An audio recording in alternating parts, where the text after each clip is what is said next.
misalnya ekowisata atau penyelenggaraan wisata bahari atau penyelenggaraan wisata edukasi. Pendamping series dari tahun 2020 sehingga ini masuk. Oh, ini belum ada terjadi di sini pengelolaan penyunya ini kan masih dalam sebatas masing-masing kelompok pelestari penyu. Keterlanjuran itu, konsep keterlanjuran sebetulnya kita sudah kenal konsep keterlanjuran apa apakah ibaratnya begini Pak, pihak kampanye dan KBP ini adalah perwakilan daripada BKSDA pesisir. Saya dalam dia masih hitam, enggak seperti bayi lah, masih belum lihat, makanya dia pakai ini ya 45 kalau di 40 udah ada 40 udah apa?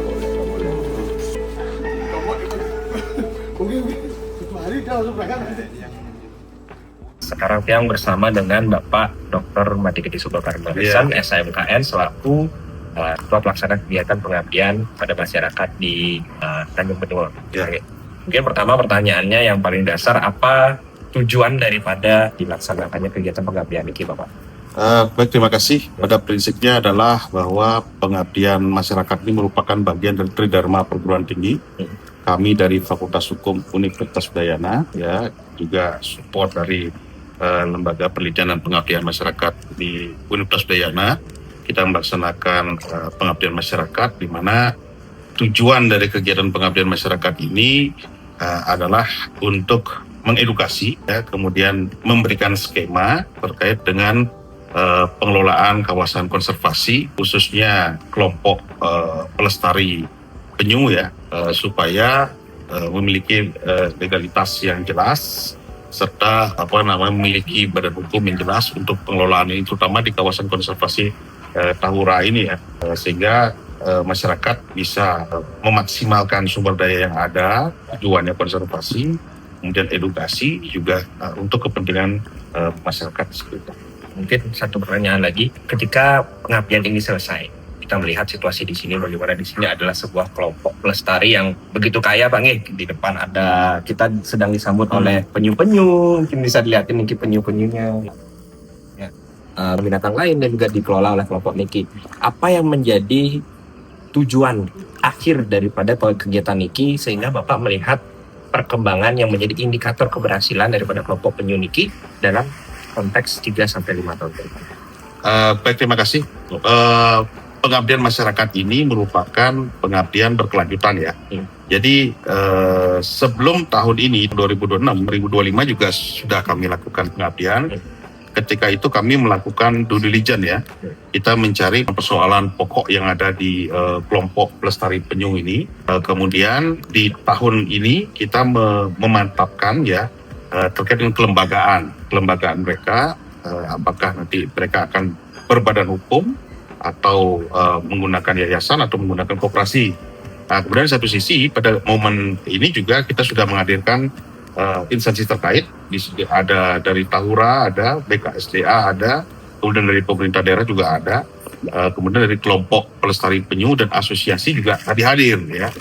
Di sana kita juga ingin mengetahui, karena bagaimanapun di dalam kawasan ini, ya, kawasan pemanfaatan ini ada beberapa blok-blok yang memiliki spesifikasi khusus. Nah, kebetulan di tempat ini memang bisa dimanfaatkan. Hanya saja ini membutuhkan proses perizinan, proses verifikasi di pemerintah pusat. Dan harapan kami, gitu ya, di dalam konteks pengabdian masyarakat ini juga merupakan salah satu tujuan dari pengabdian itu sendiri, ya, menyangkut persoalan pengelolaan kawasan pesisir dan pulau-pulau kecil serta konservasi bahari, ya. Nah, sehingga pemanfaatan ini tidak boleh lepas dari konsep konservasi. Jadi kalau dalam konteks hukum lingkungan kita mengenal namanya keadilan antar generasi, ya. Harapan kita adalah keberadaan penyu-penyu ini, ya, yang langka ini, appendix 1, ya. Nah, ini bisa diketahui oleh generasi-generasi berikutnya. Nah, sehingga Udayana hadir di sini, ya, dalam rangka memberikan pengabdian kepada masyarakat, khususnya Fakultas Hukum Udayana. Kami mewakili Fakultas Hukum Udayana untuk memberikan edukasi secara hukum dalam konstruksi bagaimana hukum ini bisa sebagai alat gitu ya untuk menjaga kelestarian alam, mengkonservasi khususnya penyu, serta sebagai penguat sektor-sektor real di masyarakat, khususnya pengelolaan pariwisata yang berbasis alam. Demikian. Ya, sekarang saya sedang bersama dengan Pak Agus dari perwakilan PTD Tahura Ngurah Rai. Pak Agus nih. Nah, mungkin pertanyaan pertama Tiang, bagaimana komitmen daripada Tahura terkait dalam upaya pembentukan badan hukum, termasuk pula dengan dukungan ke depannya terkait dengan kelestarian dan keberlangsungan kelompok pelestari penyu di sini? Dari Tahura, artinya sejauh itu merupakan kegiatan yang memang menjadi penguatan terkait dengan fungsi di kawasan Tahura. Itu kami akan sangat mendukung, apalagi kegiatan ini merupakan bentuk daripada sebuah pemberdayaan masyarakat, di mana di pemberdayaan masyarakat itu juga merupakan wujud daripada fungsi tugas kami di dalam menyelaraskan bagaimana membuat bahwa hutan itu tetap lestari, tapi masyarakat bisa menghasilkan atau mendapatkan manfaat daripada pelestarian hutan itu. Pertanyaan kedua, Pak Agus, nah, apa indikator keberhasilan yang dari perspektif dari POV-nya Tahura untuk menilai bahwasanya kelompok ini, pelestari penyu ini sudah benar-benar berkembang dan mandiri 3-5 tahun ke depan? Tapi perspektifnya adalah bahwa kelompok penyu ini senyampang dia bahwa menyadari dan mengakui bahwa keberadaan daripada usaha atau lokasi pelestarian penyu ini ada berada dalam kawasan hutan, dan kemudian ada mekanisme yang nanti akan kita rujuk untuk mereka punya legal standing di bidang kehutanan tentunya, itu akan membuat pemberdayaan masyarakat yang kita lakukan itu adalah bisa optimal. Karena apa? Kami kepingin bahwa masyarakat yang ada di sekitar kawasan ini dia bisa mendapatkan manfaat daripada keberlangsungan kawasan kita. Jadi dengan masyarakat mendapatkan manfaat dari kawasan kita, maka secara otomatis masyarakat akan dengan sukarela akan menjaga kawasan kita. Jadi bagaimana membuat bahwa fungsi atau keluasan daripada kawasan konservasi ini terjaga, tapi manfaatnya kepada masyarakat itu nyata. Bagaimana komitmen dari Pak Lurah dari sebagai pejabat Pormen sini kedinasan terkait dengan kelestarian dan keberlangsungan daripada kelompok pelestari penyu kawasannya Pak Lurah? Dari 3 kelompok konservasi sini itu pada prinsipnya kami di kelurahan mendukung sekali dengan kegiatan-kegiatan ini. Kami sangat dibantu dalam hal ini, dalam upacara yang akan disampaikan tadi itu bisa berjalan sesuai dengan harapan kami, sehingga kami mengharapkan sekali dari pihak Tahura maupun BKSDA untuk segera menetapkan ini lokasi ini, izin lokasinya dulu, baru membangun suatu kegiatan yang lain, itu proses izin yang lain. Ini di sini diperlukan izin bukan satu aja, tapi banyak ini yang harus dipenuhi oleh kelompok ini. Sehingga kami juga berkomitmen untuk penuh untuk mendukung kegiatan, mendukung seluruh kegiatan. Sekarang saya bersama Pak Kadek dari perwakilan AKPPD, Asosiasi Kelompok Pelestari Penyu Bali. Mungkin dari Pak Kadek pertanyaan yang mungkin sedikit aja Pak Kadek. Yang pertama terkait dengan apa hambatan menurut Pak Kadek mungkin dari perwakilan asosiasi, hambatan terbesar dalam upaya menjaga keberlangsungan daripada kelompok pelestari penyu khususnya di daerah ini. Nah, kalau daerah ini seperti ini, banyak orang di sini tidak memahami dari satu konsep dasar di konservasi kan itu meletakkan konsep konservasi di atas pendidikan ekonomi. Mereka secara tidak langsung menerapkan kepentingan ekonomi lebih besar pada kepentingan konservasi seperti yang ada di PKS. PKS itu kan ada betul-betul seperti monitoring, tidak melakukan itu. Tapi saat saya ada di sini, Astungkara pelan-pelan saya edukasi mereka sudah mulai menunjukkan gairah-gairah kehidupan di konservasi tidak seperti dulu lagi lah. Udah maulah ikut kegiatan monitoring, ikut dalam kegiatan edukasi. membersihkan penyu sebagaimana layaknya kita dikonservasi. Baik, selanjutnya Pak Kadek, mungkin dari Dek apa harapannya Dek kedepannya terhadap dukungan untuk kelestarian dan perkembangan daripada kelompok pelestari penyu di sini. Di Bali itu kan ada 32 tempat ya, 32 tempat konservasi. Sebagian di daerah Beleleng, di daerah Karangasem dan Tabanan itu mereka kan tidak masuk kawasan wisata seperti kami ini.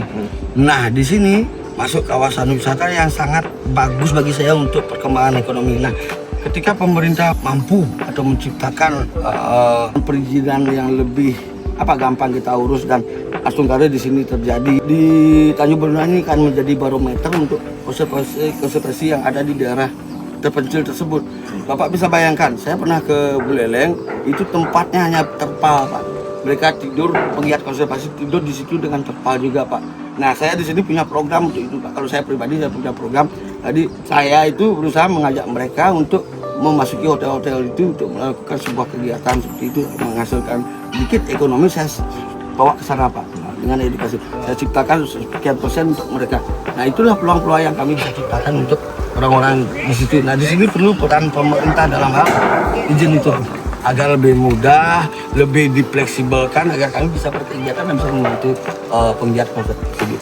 Apa mungkin harapan Pak Kadek ataupun indikator dalam perspektif Pak Kadek, indikator keberhasilan daripada perkembangan dan pelestarian kelompok pelestari penyu secara keseluruhan di asosiasi dalam jangka waktu mungkin 3-5 tahun.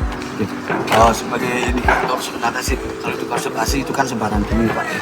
Ya, poin saya di sini mengembalikan tempat ini menjadi pulau penyu seperti tahun dulu, seperti beberapa tahun lalu. Penyu tidak kembali di sini karena ada perusakan habitat mereka. Nah, saat ini indikatornya sudah kita lihat di situ melakukan semacam melihat situasi di dalam air, apakah ada penyu sekitaran sini yang mungkin akan bersih, sudah ada. Indikatornya adalah banyaknya temuan flora laut di situ sudah subur. Berarti di situ subur, ada penyu yang menciptakan itu. Dan kedua itu masyarakat sudah teredukasi. Mereka sudah memandang konservasi itu bukan dari teori ekonomi saja. Mereka lebih aware ketika melihat ada penyu luka. Udah, itu indikatornya sudah jalan dengan bagus. Apa komitmen dari BKSDA, dalam hal ini BKSDA Bali, untuk mendukung pelestarian penyu di Tanjung Benua itu? Komitmen untuk mendukung ya pastinya kita akan mendukung upaya konservasi yang dilakukan oleh kelompok pelestari penyu di wilayah Tanjung Benua ini, di mana kan penyu itu seperti yang tadi dibilang merupakan satwa dilindungi dan dalam CITES yang merupakan appendix 1 yang artinya satwa ini tidak boleh diperdagangkan. Nah, selain itu juga satwa ini kan memiliki kehidupannya penting untuk ekosistem kita seperti itu, sehingga kami akan terus mendukung upaya konservasi yang dilakukan penyu ini untuk si penyu itu gitu, dengan cara pengelolaan satwa itu bisa dilakukan in situ dalam habitat maupun di situ.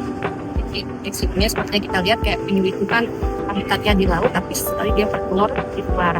Sedang kalau dia tidak bisa selamatkan telurnya, mungkin ada gangguan dan ancaman lain, sehingga dari kelompok ini mungkin bisa dengan sigap menyelamatkan tersebut dan membantulah melakukan penetasan semi alami seperti itu, sehingga upaya konservasi penyu ini akan terus berlanjut. Mungkin satu lagi, kalau dari BKSDA sendiri, kiranya indikator keberhasilan daripada BKSDA untuk menilai bahwa saya kelompok pelestari penyu ini telah benar-benar berkembang dan mandiri dalam 3-5 tahun ke depan. Kalau mandiri ya, pertama kan karena ini kelompok ini kan bersifat dalam upaya konservasi ya, kita tuh harus melihatnya dari sisi konservasinya dulu, bahwa sebenarnya satwa ini yang dikelola ini apakah sehat, apakah terus mencapai perkembangan biakannya yang signifikan tinggi. Itu yang pertama. Selanjutnya yang kedua, mungkin kelompok ini sudah memiliki badan hukum. Dengan punya badan hukum, nanti depannya dia merasa settle nih, dari segi satwa konservasinya aman dan hukum aman, sehingga nanti selanjutnya dia mungkin bisa untuk menopang untuk kelompoknya sendiri gitu, tidak lagi mungkin minta bantuan misalnya dari pemerintah bagaimana ini seperti itu. Jadi dari segi konservasi, badan hukum yang sudah legal sama nanti ruang lingkupnya dalam segi penyelamatan, rehabilitasi, dan nanti sehingga dari unsur itu dia bisa menjadi kelompok yang mandiri untuk mengelola, mendukung upaya konservasi seperti itu.